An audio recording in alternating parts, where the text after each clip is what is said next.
김동아라고 합니다. 반갑습니다. 외국인들이 그렇게 한국을 살고 싶어 한대요. 한국이 그렇게 부럽대요. 제가 그림으로 정리를 했거든요. 뭘까? 인터넷. 어딜 가도 터져요. 뭐 이렇게 잠깐 끊기는 게 우리는 있을 수 없는 일이잖아요. 그리고 이거 동의해요? 유럽에서 버스 한 번 타는데 11유로래요. 11유로 얼마? 만 얼마? 16,000원. 물가가 다르기는 한데 진짜 비싼 거거든요. 마을 버스가 2.5유로. 6,500원. 그러니까 그냥 거기 매달려 있으면 한 거로 밖에서 아이 그렇게 타면 또 시민 의식이 또 해치죠. 그리고 또 배송. 그 다음날 바로 받을 수 있죠. 문제 없죠. 또 의료비. 외국인들이 암 수술 한번 하려면 한 3, 4천만 원은 있어야 된다 그러거든요. 근데 저희는 의료보험 되고 등록하고 100만 원대로 수술을 할 수 있다고 합니다. 또 특징이 있어요. 이것 때문에 여러분들이 힘든 거. 남의 시선으로 살아가는 한국 사람들. 서열로 나누는 거. 그런 거 같아요. 80점 맞아서 5등을 했어요. 그런데 그 다음 학기에 90점을 맞아서 15등을 한 거야. 그러면 기뻐요? 서열 중심, 남의 시선. 내 기준이 아니라 남보다 잘해야 그나마 행복하고 칭찬도 거기서 오고 다 그런 게 됩니다. 오늘도 똑같이 반복될 하루에 눈물이 그리기 시작한. 이제 고등학생 되면 다들 어떻게 얘기해요? 더 힘들 거라고 얘기하나요? 3년하고도 이제 4월이니까 시간이 많이 남았습니다. 자, 그러면 이 시점에서 이렇게 질문하면 대답할 수 있는 사람. 저요. 있어야 돼요.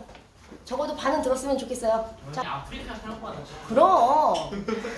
그래요. 이렇게 행복하죠? 대한민국에서 사는 게 행복한가? 이 질문에 대답을 흔하게들 못한다 그러니까.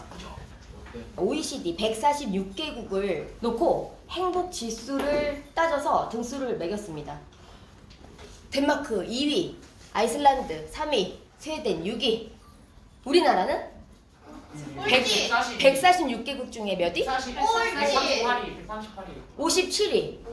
괜찮아요? 네. 만족스럽다고? 라오스도 생각보다 높은데?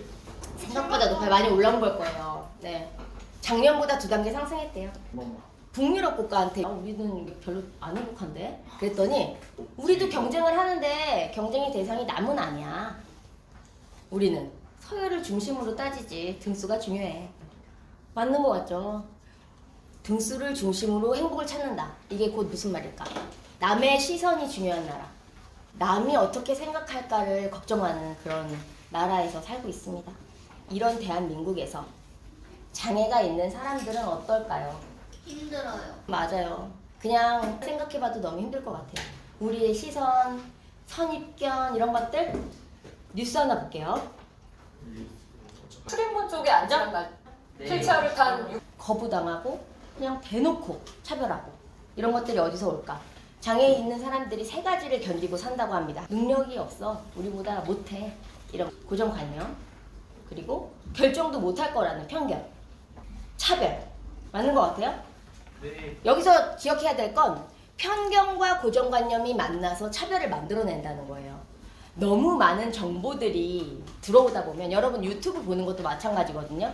같은 내용을 계속 반복해서 듣다 보면 사실 유무랑 상관없이 정말 정확한 지식같이 느껴질 때가 있죠. 말하다 보면 출처도 몰라. 근거도 없고 이런 데 다 믿고 있잖아요. 그런 거랑 마찬가지예요. 여러분들 사과하면 무슨 색깔이 떠오르지? 빨간색. 뉴턴. 아니 무슨 색이 떠오르냐고. 색깔. 초록색.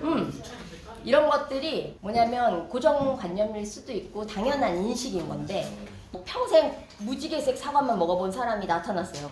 사과 무슨 색이냐 그럼 무지개색이라고 하겠지? 자기가 겪어본 거니까.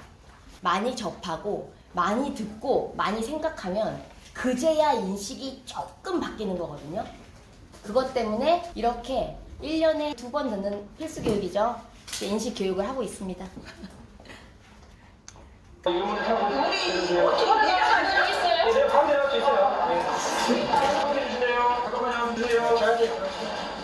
여러분들이 저분들 나이가 되면 저렇게 하지 않을 거라고 믿는데 저분들은 여러분들 나이 때 이런 인식 개선 교육이 없었어요.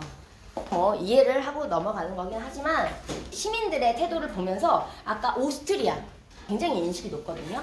오스트리아 대중교통 이용할 때 사람들 태도 한번 보세요. 지금 촬영하러 간 사람은 한국 사람이고 장애인을 둘러싼 시민들의 태도를 한번 보세요. 태도가 다르고 도움이 필요했기 때문에 돕는 거가 당연하다. 우리는 막 도우면 미담이라고 불리잖아요. 나 이거 도왔다. 누가 그거 돕더라. 이거 특별한 일이지만 특별하지 않다는 거. 자연스럽게 익숙해지는 그 목표까지 가기 위해서 이런 교육을 받고 있습니다. 장애 인구는 얼마나 될까? 저 아래 5.2%, 미국 12.7%, 23%, 25%, 30%. 방금 우리 대중교통 해외 영상 오스트리아 33.9%. 33.9%? 그럼 우리나라 6배가 넘는 거야. 그럼 6배나 더 넘게 장애가 발생한다고? 문제 있는 거 아니야? 우리나라는 너무 훌륭한데? 이런 생각이 들 수 있겠죠. 왜 이렇게 숫자가 낮을까? 맞아. 에이즈나 알코올 중독, 암. 우리나라는 장애 포함이 될까요? 이민자는 왜일까? 한번 우리 생각해 볼까요? 말이 안 통해서요. 의사소통에 문제가 있거나 어디 들어가고 싶은데 어떻게 어디가 무엇을 파는 건지 무엇이 되는지 몰라서 못 너무 정확해서 더 살을 붙일 게 없네요. 진짜? 장벽이 생긴 거예요. 인정해 주는 거지. 특히나 스웨덴은 스웨덴 언어를 쓴다고 하니까 우리가 좀 어렵겠죠. 부모님 때문에 스웨덴에 갔는데 학교 생활하고 막 아르바이트해서 돈 벌고 친구들 사귀고 될까? 네, 질문하세요. 죄송합니다. 화장실 좀 다녀오겠습니다. 우리나라는 15가지 유형으로 나눠요. 눈에 보이는 장애, 그리고 보이지 않는 신체 장애, 보이지 않죠? 그리고 정신장애. 여러분들이 초등학교 6년 하고 지금 중학교 1학년, 2학년 해서 8년, 지금 9년째 학생 직업에 몸을 담고 있는데 여러분들도 만나봤잖아요. 지적이나 자폐성 장애 이 두 개를 포함해서 발달 장애라고 합니다. 동시에 있는 사람도 있고 한 가지만 갖고 있는 경우도 있어요. 얘기를 해볼게요. 장애는 뭘까? 장애의 정의, 신체적으로, 정신적으로, 일상생활이나 학교생활이나 사회생활에서 우리가 생각하는 일반적인 것이 어려운 거, 좀 상당하게 제약을 받는 거를 장애라고 포함을 시켜줍니다. 한자로 막을 장자에 거리낄 애자를 써요. 좀 부정적인 단어기도 해요. 장애를 너네들 그렇게 말 쓰면 안 돼 라고 가리키는 것도 어려움이 있을 수 있어요. 하지만 결정장애 이런 식으로 좀 나쁜 표현을 하기 위해서 사용하지는 않았으면 좋겠다. 장애는 진화하는 개념이라고 유엔에서 정의를 했는데 진화하는 개념이 뭘까? 이게 고정되거나 딱 굳어진 게 아니라는 거예요. 장애를 둘러싼 환경이 바뀌거나 여러분들의 인식, 생각이 바뀌면 장애가 장애일 수도 있지만 아닐 수도 있다라는 이런 유연한 사고를 갖자라는 거예요. 지금 그림에서 보면 왼쪽은 계단이 있어서 못 올라가죠. 들어갈 수가 없습니다. 식사하는 것 자체에 문제점이 발생했어요. 여기는 경사로 하나 설치했다고 식당에 들어가는 게 문제가 해결됐어요. 이런 걸 말하는 거예요. 진화하는 개념. 설치물만 하나 설치하면 장애물이 사라진다 라는 거. 여러분들은 지금 학생이지만 나중에 이런 건물주가 되면 건물에 당연히 설치해야 되고 지금은 법으로 다 만들어져 있습니다. 그러면 이런 장애가 어떻게 오는 걸까? 장애는 73.3%나 태어나고 나서 후천적으로 사고를 당하거나 질병을 얻거나 사고를 내가 낼 수도 있겠죠? 그래서 얻는다고 해요. 장애 당사자들이 많이 하는 말이 있는데 장애는 사람을 보고 오지 않는다. 완전히 피해갈 수 없다라는 생각하고 살면 좋을 것 같아요. 그러면 지적장애와 자폐성 장애에 대해서 좀 자세히 설명해 줄게요. 지적장애, 인지적 능력이 좀 제한이 되어서 학교 생활이나 사회생활에 어려움이 있다. 여러분들 생각나는 친구 있어요? 지적장애가 있는 친구를 만나면 충분하게 설명할 수 있는 태도, 그리고 좀 기다려주고 한번 말해서 이해가 좀 어려울 수 있겠죠? 기다려주는 태도가 필요하고 이게 쉬운 건 아니에요. 마침 기회가 주어졌을 때, 도와줘야 되는 상황이 주어졌을 때 여러분들이 그런 마음을 좀 갖고 배려를 했으면 좋겠어요. 그럼 자폐성 장애는 뭘까? 감각의 이상이 일어난 거예요. 소통의 어려움이 있다. 소통도 어렵죠. 왜? 감각이 자유롭게 안 되니까. 여러분 여기 교실이 막 시끄러운데 저쪽 끝에서 친구가 내 이름을 불러요. 야 누구야 이러면은 그 소리 들리잖아요. 그죠? 그 소음을 뚫고 주변 소리가 작아지는 그런 걸 이제 감각 조절이라고 하는데 그런 게 안 돼요. 그런 게 안 돼서 너무 예민하고 또는 너무 둔감하고 같은 동작, 같은 소리를 내는 사람도 있어요. 왜 낼까? 막 다리를 부르거나 막 쿵쿵 아아 소리를 내는 친구들도 있어요. 근데 맞아요. 긴장감을 낮추기 위한 행동인데 이거는 모두 다 있어요. 다리를 떠는 친구들도 있고 볼펜을 따각따각 하거나 손톱을 물어뜯거나 코를 만지거나 입을 닦거나 눈을 만지거나 이런 행동을 하면서 약간 자기가 불안하거나 그런 거를 낮추기 위한 행동을 하거든요. 근데 자폐성 장애가 있는 사람은 굴곡이 워낙 심해서 통제하기 위해서 더 큰 행동이 나오겠죠? 그러면 우리는 뭘 해줘야 될까? 아, 뭘 해주는 거 너무 번거로운데? 생각할 수 있어요. 안 해줘도 돼요. 그냥 좀 기다려주고 약간 안 보이는 것처럼 행동하는 것도 도움이 될 수 있어요. 배려하는 마음, 그리고 이해하는 마음. 아, 그래서 저런 행동을 하나 보다. 지금 뭔가 되게 힘든가 보다. 그러면 감각이 막 들어왔을 때 얼마나 힘든 걸까? 진짜 겉핥기처럼 느껴지겠지만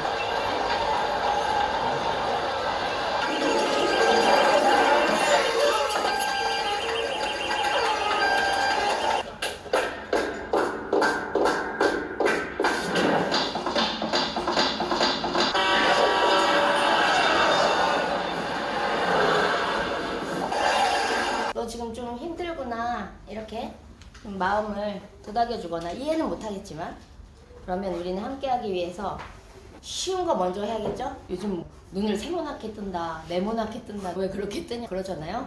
여러분들의 시선이 적어도 누군가한테 장애가 되어서는 안 될 것 같아요. 그러면 아까 베리어 프리 했던 거 뭐였어요? 장벽을 없애다.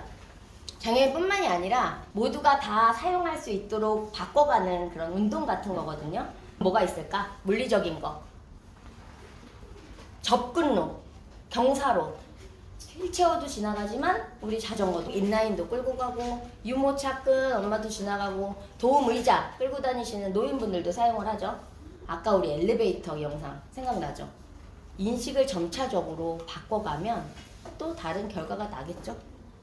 발달장애나 아니면은 글씨를 보기 좀 어려운 그런 분들은 커피 하나 시키기가 어렵습니다. 벌써 장벽이 생겼죠. 저렇게 만들면 좋을 것 같고, 그리고 이거는 배려 프리 버전 영화. 자막 영화랑은 좀 달라요. 대사만 아래 글씨가 나오는 게 아니고 영상 안에 나오는 잔잔한 음악, 발랄한 음악, 큰 발자국, 경적 소리가 뒤에서 울린다 이런 것도 나오고 실제로 우리가 음소거를 하고 이 영화를 봐도 다 내용을 알 수 있도록 만든 거. 이거는 이렇게들 많이 놉니다. 이 땅이나 똑같이 느껴지거든.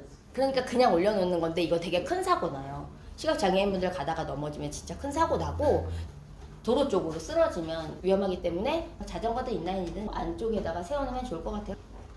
그리고 지금은 해당이 안 될지 모르겠지만 아르바이트하고 나중에 취업하고 하면은 근로계약서라는 걸 씁니다.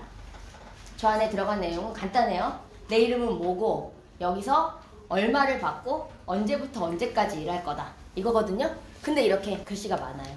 도움이 필요한 사람들이 나타나겠죠. 글씨를 읽기 어렵다거나 발달장애인분들도 어렵겠죠. 그래서 쉬운 근로계약서를 만듭니다. 그러면 도움이 필요 없이 배리어가 프리됐죠.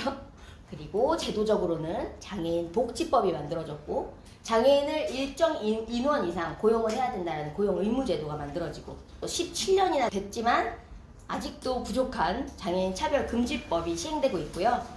건물이 지어질 때 모든 사람들이 다 접근하기 편리하도록 법령으로 개정을 했어요. 뭐 구체적으로는 일정한 장애인 주차 공간을 몇 칸을 만들어야 된다. 그리고 경사로를 반드시 설치해야 된다. 뭐 이런 것들입니다. 마지막으로 장애인식 개선 교육도 하고 있죠. 지금 제가 여기 온 것처럼 작년에도 받았죠. 심리적인 거. 이제 친구들과 함께 했을 때 적어도 이 정도는 배려할 수 있지 않을까. 단점보다 장점 봐주고 이거는 지금 옆에 있는 친구들한테도 마찬가지고 그리고 본인 스스로 할 수 있도록 돕는 거 다 해주지 않아도 된다 라는 거고요. 그리고 한 번 더 알려줄 수 있는 것들은 좀 친절을 베풀면 좋죠. 인성도 한껏 올라가고 마지막 이 그림 보면서 얘기 좀 나눌게요. 공정하다는 것은 똑같다는 게 아니다. 요 말에 대해서 생각해 본 적이 있을까? 우리는 태어날 때부터 부모도 다르고 사는 집도 다르고 생긴 것도 다르고 다 다른 환경에서 시작을 하죠. 이건 그림으로 풀어놨기 때문에 그러니까 처해진 환경이 다 다르다. 그런데 이 사회에서 그러면 우리가 다 살아갈 수 있게 공평하게 우리 복지를 제공하자 해서 이렇게 나무 상자를 하나씩 제공을 했습니다. 어때? 공평하지? 나눠줬어요. 그랬더니 보라색 티셔츠 입은 사람은 어때요? 야구 경기를 아직도 못 보고 있어요. 세상이 깨달은 거지. 그러면 그래. 그럼 이게 공평한 게 아닌가 봐. 우리 그 사람한테 필요한 만큼 똑같이 그것을 누릴 수 있도록 도와주자. 그것이 공정한 거다. 이 사람의 나무 상자를 빼서 이쪽으로 옮겼죠. 그러니까 모두가 경기를 볼 수 있게 되었어요. 우리는 여기까지 온 것 같습니다. 그런데 우리가 최종적으로 아까 우리 오스트리아 나라처럼 되려면 이런 그림이 돼야 되지 않을까? 마지막 그림. 그 문제, 그 주제 자체를 나누지 않아도 되는 세상. 장벽이 없으니까 야구 경기를 어떻게 하면 볼 수 있지? 우리가 뭘 도와줘야 되지? 뭐가 공평하지? 이거는 좀 불공평해. 이런 얘기를 나눌 필요가 없는 너무 자연스러운 세상이 됐으면 좋겠어요. 함께 사는 세상이고 우리가 원하던 원하지 않던 우리는 다 같이 살 거고 사회에 나가도 내 의지랑 상관없이 사람들을 만나고 살아갈 거잖아요. 우리 앞에서 대한민국 살기 좋냐고 질문했었죠.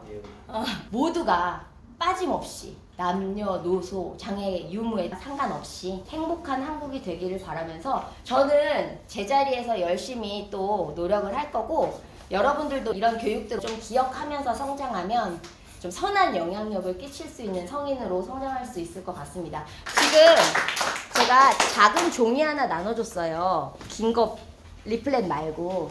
이거 왜 나눠줬냐면 저희끼리 좀 고민을 하고 교육 자료를 만들어요. 그렇긴 한데 올해 처음 왔거든요. 이제 앞으로 계속 학교 갈 건데 참고해서 더 재밌는 쪽으로 준비를 하고 재미없고 와닿지 않았다 이런 거 적어줘도 좋거든요. 그러면 그런 거는 좀 걷어내고 공감되는 것들 강조해서 여러분들이 원하는 내용 더 채워서 다음에 만날 수 있게 참고용이니까 적어주시면 감사하겠습니다.